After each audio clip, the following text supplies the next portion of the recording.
Hola, hola, hola amigas, hola amigos, hola Alicia, ¿cómo estás? Hola Juan, ¿cómo estás? Un programa nuevo de diálogos, este panorama internacional de arte y literatura. Comenzamos con el sumario. Me parece muy bien. Vamos entonces, ¿cuáles van a ser mis temas? Te comento. Se puso en riesgo la organización de la Art Basel en Qatar. El reciente ataque aéreo israelí a Doha el día 9 de septiembre hizo que tiemble la organización de la feria, así que vamos a hablar sobre este tema. Después vamos a hablar de algo que está pasando en el mercado del arte, que es están saliendo de la oscuridad y están logrando la gloria tardía las grandes maestras del arte moderno que vuelven a brillar en las subastas. Y el tercer tema del que vamos a hablar es ¿por qué es tan importante la madre de Whistler? Una de las pinturas más icónicas de este pintor Whistler que vamos a intentar analizar no solo la historia del pintor en relación a la pintura, sino también vamos a intentar comprender qué significó en su momento a nivel pictórico la obra. Me encantan los tres temas, sobre todo el segundo, porque vengo siguiendo esa historia, así que vamos a ver qué novedades traes.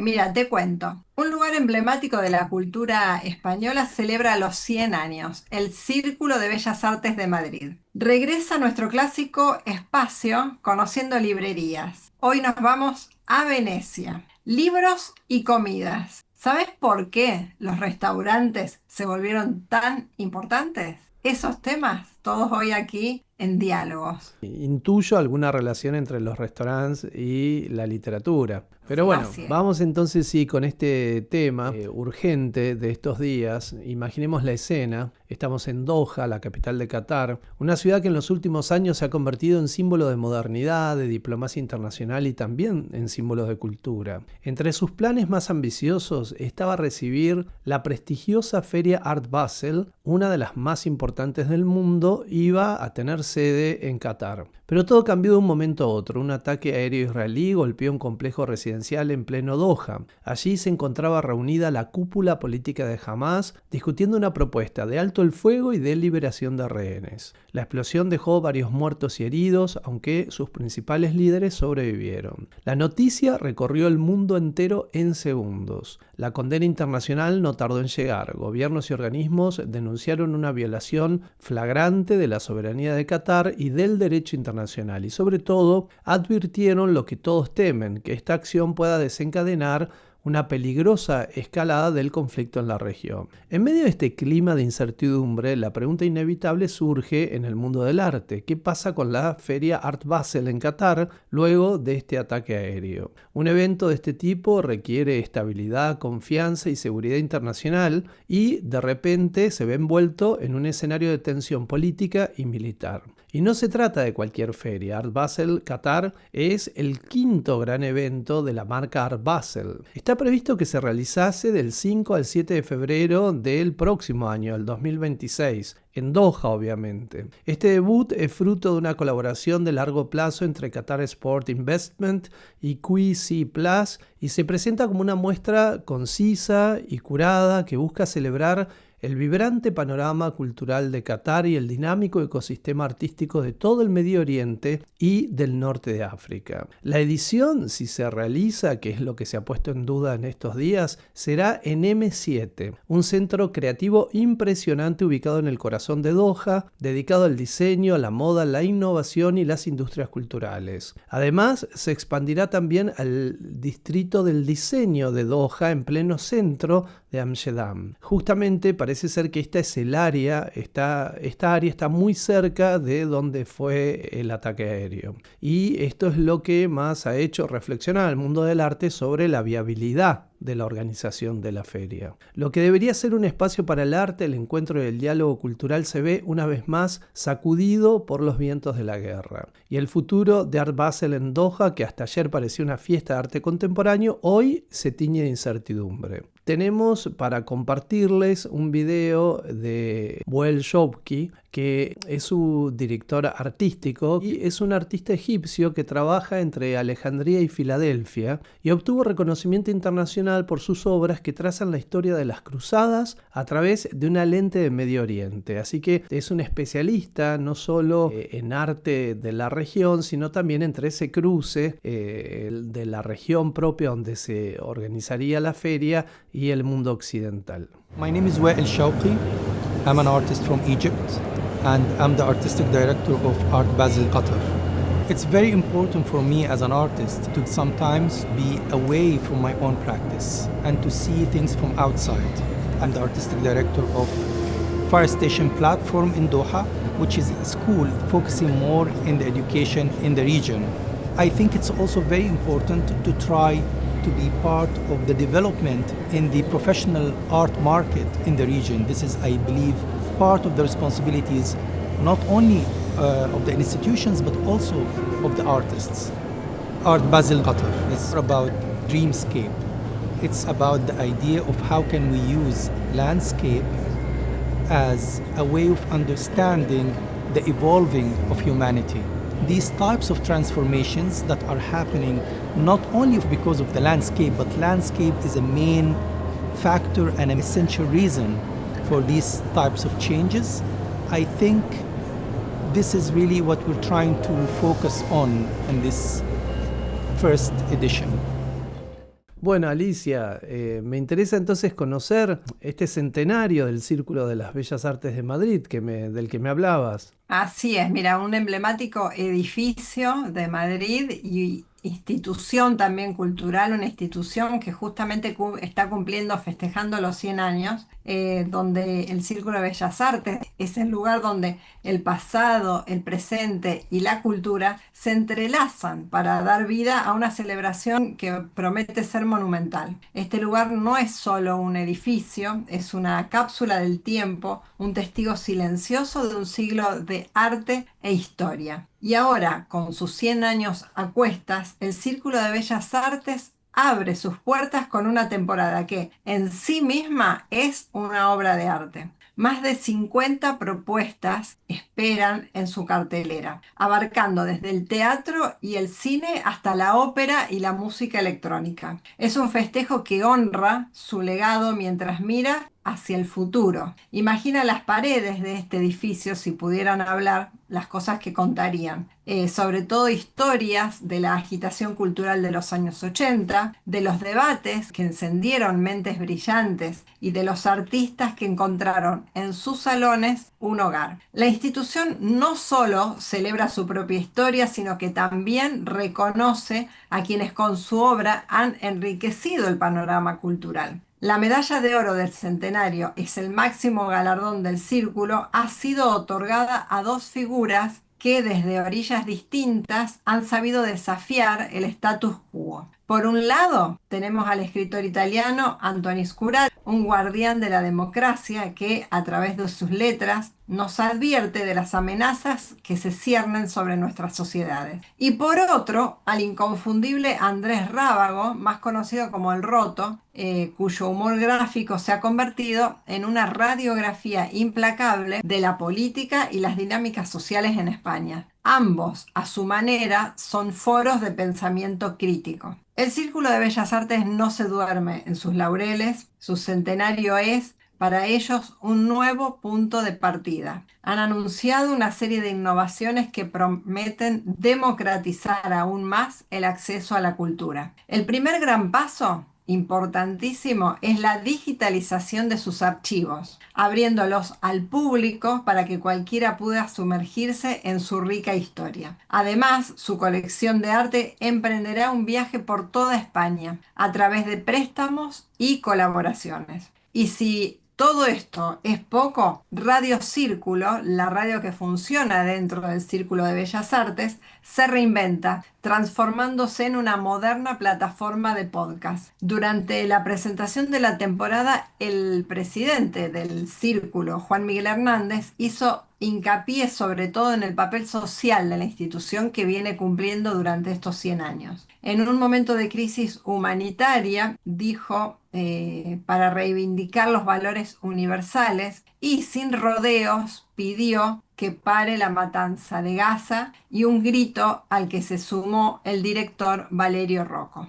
La programación de este centenario es un recorrido fascinante por la historia, desde el edificio mismo, que es un monumento histórico, hasta los nombres que lo han habitado. El edificio como protagonista, la exposición La Casa de las Artes nos sumergirá en el proceso de construcción del círculo. Vamos a conocer fotografías y relevamientos planos de cómo se hizo toda la estructura. Un homenaje de alto calibre se promete. La temporada arranca con una exposición muy importante dedicada a Martín Chirino, el escultor canario que fue presidente justamente de esa institución. Y después va a haber cine, música y pensamiento, como lo viene desarrollando el círculo. La pantalla grande del cine recordará los clásicos de 1926 con música en vivo y abordará la problemática de la vivienda a través del ciclo La vivienda es un derecho. En el ámbito musical también habrá recitales especiales y para los amantes del pensamiento, que siempre ha sido el eje del Círculo de Bellas Artes, se ha preparado un ciclo para celebrar los 100 años de la obra de José Ortega y Gasset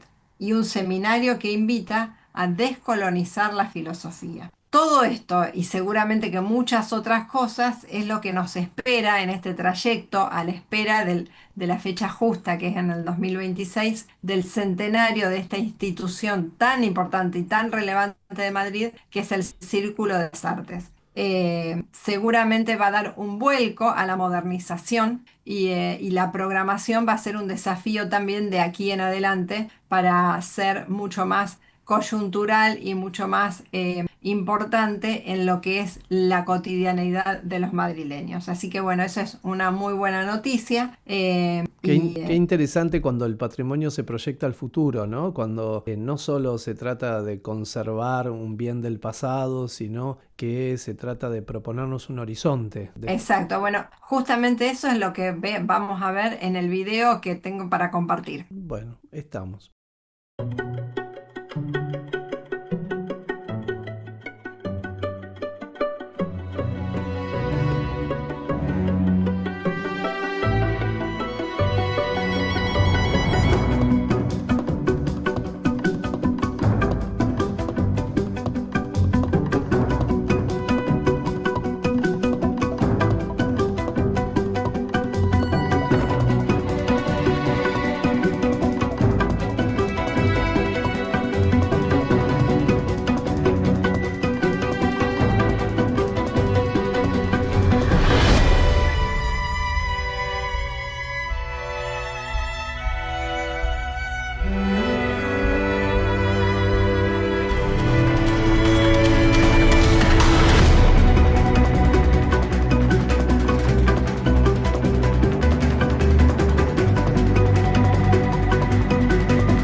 Ahí vimos un poco cómo va a ser el panorama en este video que ha preparado institucionalmente el Círculo de Bellas Artes. Así que los que estén ahí o los que estén por viajar ya saben que es un lugar obligado.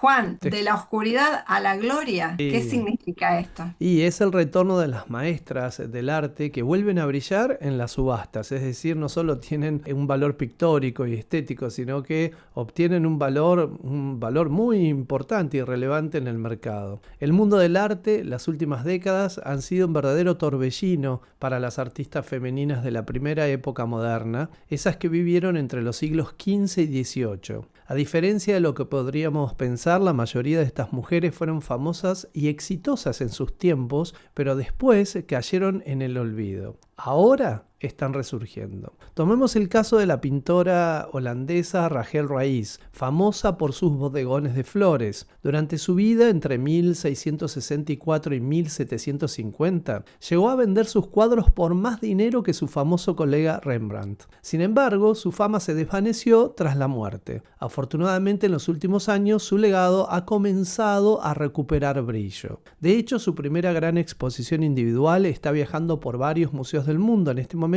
hay una muestra en Boston que estuvo en Japón también. En el 2023 pudo verse una obra suya en Buenos Aires en el Museo de Arte Decorativo. También se está escribiendo una nueva monografía sobre su vida. Y el interés de Rais se disparó a partir del 2013, cuando una de sus obras se vendió en Sotheby's por casi 1.700.000 libras. Según los expertos en subastas, este resurgimiento no es casualidad. Si bien el mundo académico empezó a rescatar a estas artistas en los años 70, coincidiendo con el auge del movimiento feminista, el mercado del arte no se subió a este tren hasta la década del 2010. Pero hay un problema: la escasez de obras. La oferta es limitada porque las mujeres eran una pequeña parte del mundo del arte en sus tiempos. Esto ha llevado a un fenómeno interesante. Los compradores ahora buscan obras que fueron mal atribuidas, es decir, que se pensaban que eran de un autor anónimo, pero eran de algunas de estas artistas. Un ejemplo perfecto es el retrato de un niño que se subastó en el año 2021. Al principio se valoró en apenas 600 libras, pero un ojo experto notó que se parecía a la obra de la pintora inglesa Mary Beale, y el resultado fue que se vendió por 100.000 libras, un récord para el artista. Las casas de subastas también han comenzado a organizar ventas temáticas. En el 2019, Sotheby's tuvo una sección llamada La Mujer Triunfante con obras de 14 artistas. 2 años después, Christie's organizó su primera subasta dedicada exclusivamente a mujeres artistas, incluyendo a las grandes maestras del pasado. Las obras de estas pintoras también han aparecido cada vez más en subastas generales. Un cuadro de la italiana Artemisa Gentileschi, por ejemplo, se vendió en julio por casi 2 millones de libras. El récord actual para una antigua muestra es de poco más de 7 millones de dólares por un retrato de la francesa Elisabeth Louise Vigée-Leblanc. Según los expertos de Christie's, la tendencia es clara. Las obras de mujeres ya no se ven como algo excepcional, sino como algo fundamental en el mundo del arte. Sus precios no solo reflejan la calidad, sino también el creciente reconocimiento de su importancia histórica. Así que, por esta razón, hablamos de que vuelven a la luz desde la oscuridad estas maestras del principio del arte moderno. Sí, sí, y es lo que justamente dijiste en la noticia, eran muy reconocidas, vendían mucha obra, después pasaron a la oscuridad y ahora ya hace unos años que por suerte también las curadurías de los mismos museos las están poniendo nuevamente porque estaban en los almacenes, pero las están sacando, así que es una gran alegría porque muchas de ellas son muy, muy talentosas. Y también Me muy encantó. particular esta cuestión de que muchas de sus obras en su tiempo las vendían como anónimas, porque Claro, si llevaban la firma de una mujer no eran valoradas, ¿no? así Entonces, es. hoy los expertos tienen esa capacidad de reconocer de quiénes eran las autoras, ¿no? De esas obras que en su momento eran anónimas. A ver, Volvemos al ciclo, a nuestra sección Conociendo Librerías. Y hoy te traigo una que ¿sabes quién me la acercó? Una espectadora. Una espectadora me escribió y me dijo, mira, estuve en esta librería que me parece que es justo para tu sección. Se llama Tona Taletti, así que le agradezco muchísimo el dato muy porque bien, empecé a Tona. investigar. Sí, estuvo genial porque muy buen dato, empecé a investigar y realmente es impresionante. Ya van a ver por las imágenes. Si hay algo que define a Venecia,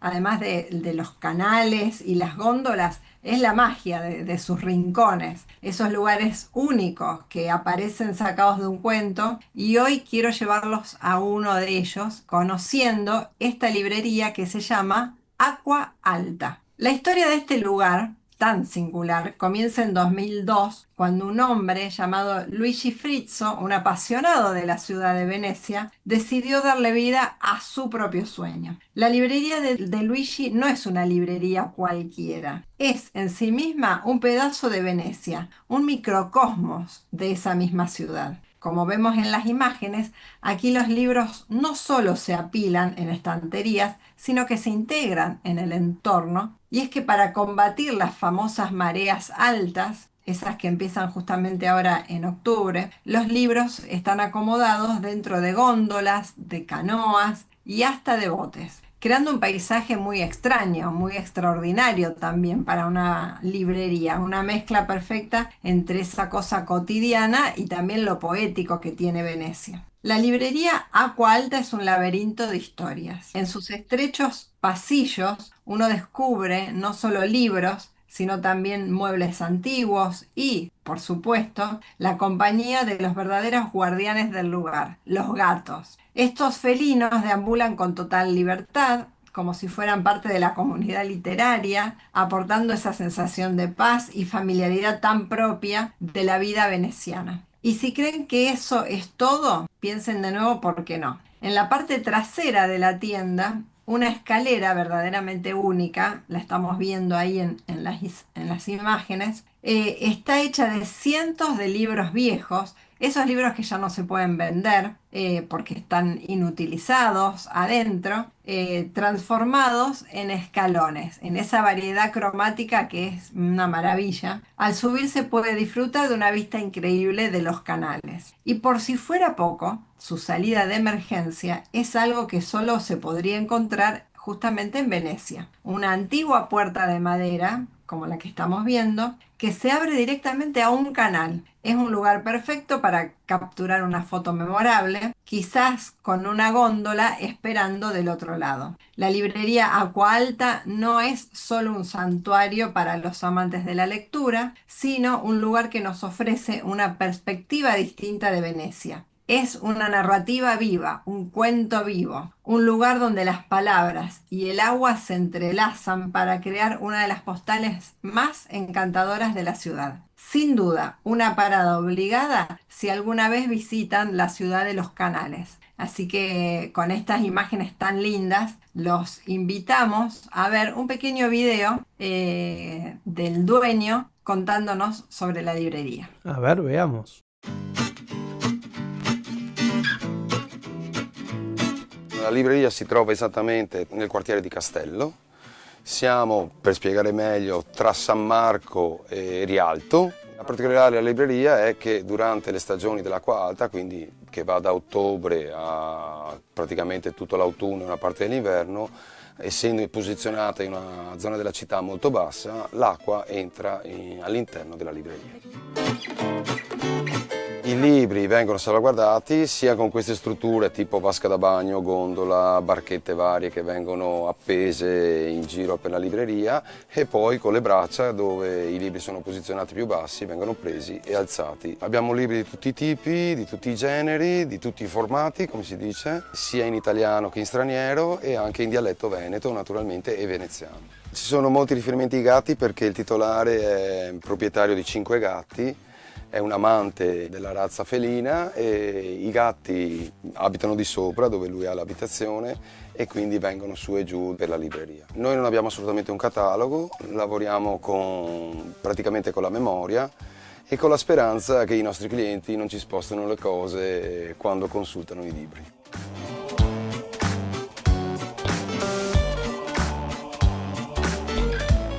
Abbiamo una scala particolare che è nel giardino che abbiamo all'interno della libreria, è una scala fatta di libri dove la gente può accedere per vedere il canale che è subito al di là del muretto. È diventata uno scopo di meta all'interno della città, quindi abbiamo tante persone che vengono, diciamo tra virgolette, solo per la scala di libri.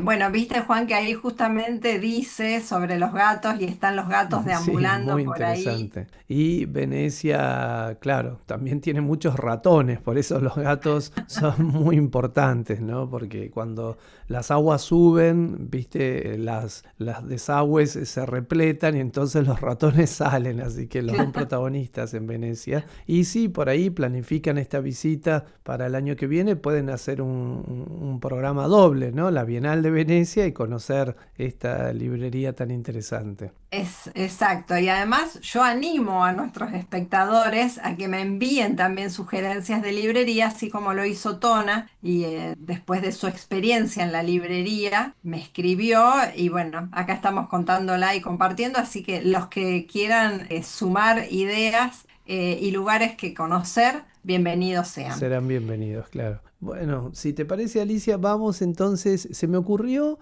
poner en valor una obra, ¿no? Tal vez lo retomemos en programas futuros. Hablar de una obra en particular que es muy relevante en este momento, a pesar de no ser del momento, ¿no? Tal vez podríamos partir de una pregunta. ¿Era el artista norteamericano más excéntrico de su tiempo? Antes de que Nueva York se convirtiera en el centro del mundo del arte, si un artista norteamericano quería ser tomado en serio, tenía que irse a Europa, algo parecido a lo que también sucedía en la Argentina. París y Londres eran la meca, el destino de creadores como Mary Cassatt y John Singer Sargent, pero entre todos ellos había uno que destacaba por encima de los demás. Se trataba de James Abbott McNeill Whistler. Su amor propio era colosal, su personalidad arrolladora y su talento indiscutible. Pero, ¿por qué el retrato de su madre es una obra maestra del arte aunque la gente no lo entendiera en su momento? Bueno, parece que Whistler no buscaba representar la realidad, sino crear una composición musical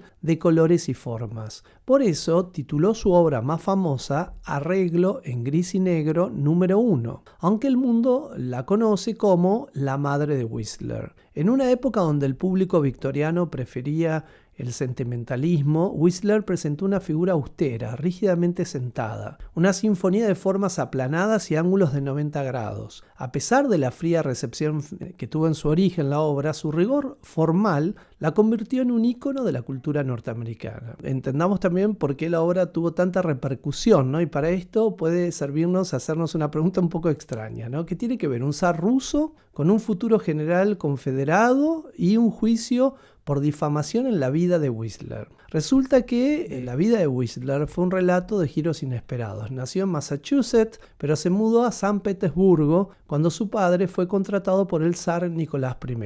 Luego estuvo en West Point, fue expulsado por ser un insubordinado por el futuro general de la Confederación Robert E. Lee. Ya establecido como pintor, su temperamento lo llevó a demandar al célebre crítico de arte John Ruskin por difamación, un juicio que casi lo lleva a la ruina. A pesar de todas estas peripecias, Whistler siempre defendió su forma de pintar. ¿Cómo logró este artista que la gente se enamorara del retrato de su madre, aunque a él no le gustaba la idea? La ironía es la mejor forma de arte. Aunque Whistler insistía en que su cuadro era una composición de formas y colores y se exasperaba cuando la gente se enfocaba en el tema, es decir, en el tema de su madre, admitió que le gustaba haber hecho a su madre lo más agradable posible. Con el tiempo se convirtió en un símbolo de la maternidad, un verdadero pilar de la cultura norteamericana, demostrando que el arte puede trascender la intención de su creador. La obra, que en realidad, como dijimos, se llama Arreglo en gris y negro número 1 y que es afamada con el título de La madre de Whistler, fue adquirida por el Estado francés en 1891,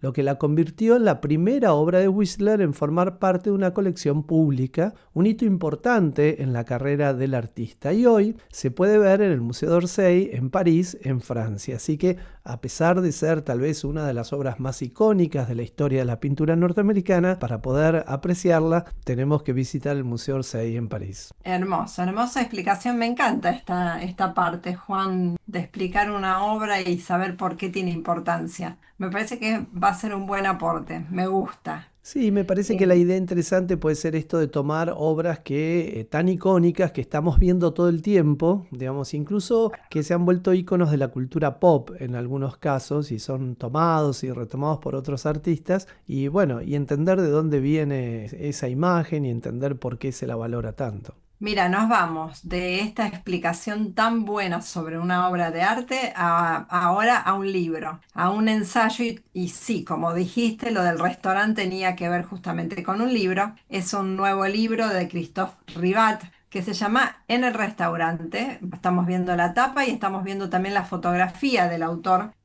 Vamos a hablar de un tema que nos toca a todos y que ha transformado nuestra vida, que son los restaurantes. ¿Te preguntaste alguna vez cómo y por qué se volvieron tan importantes? ¿Cuándo empezaron? ¿Cuándo empezó a ser la costumbre salir a comer afuera en un restaurante? Bueno, el acto de sentarse a la mesa en un restaurante rodeados de desconocidos es algo que hoy damos por sentado y que es una costumbre totalmente cotidiana. Pero no fue siempre así. Según el ensayo justamente en el restaurante de Christophe Ribat, el concepto de restaurante como lo conocemos nació en el París de la Revolución Francesa. En un contexto en que la gente moría de hambre, surgió la idea de un lugar donde el individuo podía ser el centro de atención. Como dice Ribat, el éxito del restaurante no son los consomés, sino la concentración en el individuo y en sus deseos. Así, los restaurantes se convirtieron en algo más que un simple lugar para comer, con una narrativa muy fluida, que recuerda también a la escritora M.K. Fisher, hago un Sí. paréntesis, era una escritora que también era gastrónoma y fue una de las primeras, era norteamericana, en escribir libros sobre gastronomía ahora en la época moderna. Una Y adelantada. justamente, sí, una adelantada. Y justamente nos muestra cómo la mesa de un restaurante se transformó en un espacio de pensamiento, de arte y de política. Imagínate que lugares donde figuras tan importantes como escritores como Balzac, que escribía en esos sitios, Sartre y Simone de Beauvoir, que es tan común ver fotografías como las que estamos viendo sobre ellos, con ellos en bares, en restaurantes. Ellos, justamente, ellos son una pareja emblemática porque desayunaban, almorzaban, cenaban en restaurantes en la zona parisina más intelectual, ¿no? Y discutían sobre el existencialismo. Hemingway también en estos lugares buscaba inspiración. El libro de Rivat nos invita a ver el restaurante como un microcosmos de la sociedad contemporánea. Es un lugar donde cada persona, desde el comensal hasta el chef, pasando por el camarero, por el mozo, interpreta un papel en lo que el autor describe como un verdadero teatro. El ensayo también reflexiona sobre las transformaciones que ha sufrido ese espacio a través del tiempo, desde las antiguas tabernas hasta la irrupción de la comida rápida, que para algunos fue una pérdida de identidad cultural y para otros un acto de democratización gastronómica. Y lo más importante, Ribat arroja luz sobre la compleja realidad detrás de las cocinas, hablando de la situación justamente de los inmigrantes en el trabajo de la hostelería, señala que ellos son el motor invisible de la gastronomía global, sosteniendo también tanto el bar de barrio como los restaurantes más prestigiosos. El restaurante entonces se convierte en un espejo de las dinámicas migratorias y de poder. Finalmente, la figura del chef, que ha pasado de ser un simple cocinero a un verdadero artista pop o a una figura pública muy importante. Hoy ir a un restaurante de autor es una experiencia cultural y los chefs como Ferran Adrià se han convertido en celebridades. Así que, como decía M.K.F. Fisher, si uno ha de comer para vivir, más vale que lo goce. Y qué mejor manera de hacerlo que en un restaurante, un espacio que ha redefinido no solo la forma en que comemos, sino también cómo interactuamos, cómo pensamos y vivimos nuestra cultura gastronómica. Así que, como ves, Juan, los libros, la literatura y los escritores, los temas son tan variados y sobre todo se puede investigar y sobre todo se puede escribir. Así que me encantó este nuevo libro creo que es una mezcla interesante entre literatura y sociología. Y Así que bueno, claro, un análisis de distintas capas, ¿no? También en lo más profundo y este planteo de que son las migraciones los que sostienen los restaurantes por todo el mundo. exacto. Y sobre todo sobre algo tan importante, fundamental y primario como es la comida. Así Claro. que me parece que puede ser interesante. Sí, tal cual. Y el goce, ¿no? Y el permiso al goce, ¿no? Que la comida no sea una cosa de supervivencia, sino que también nos Esto. permitir gozar, ¿no? Del momento de la comida. Así, Alicia, llegamos al final de otra edición de Diálogos. Así es, este panorama internacional de arte y literatura que intentamos traerles todas las semanas con informaciones y esperamos que les guste, que participen, que se suscriban y Juan, nos vemos la semana próxima. Hasta la semana que viene, Alicia.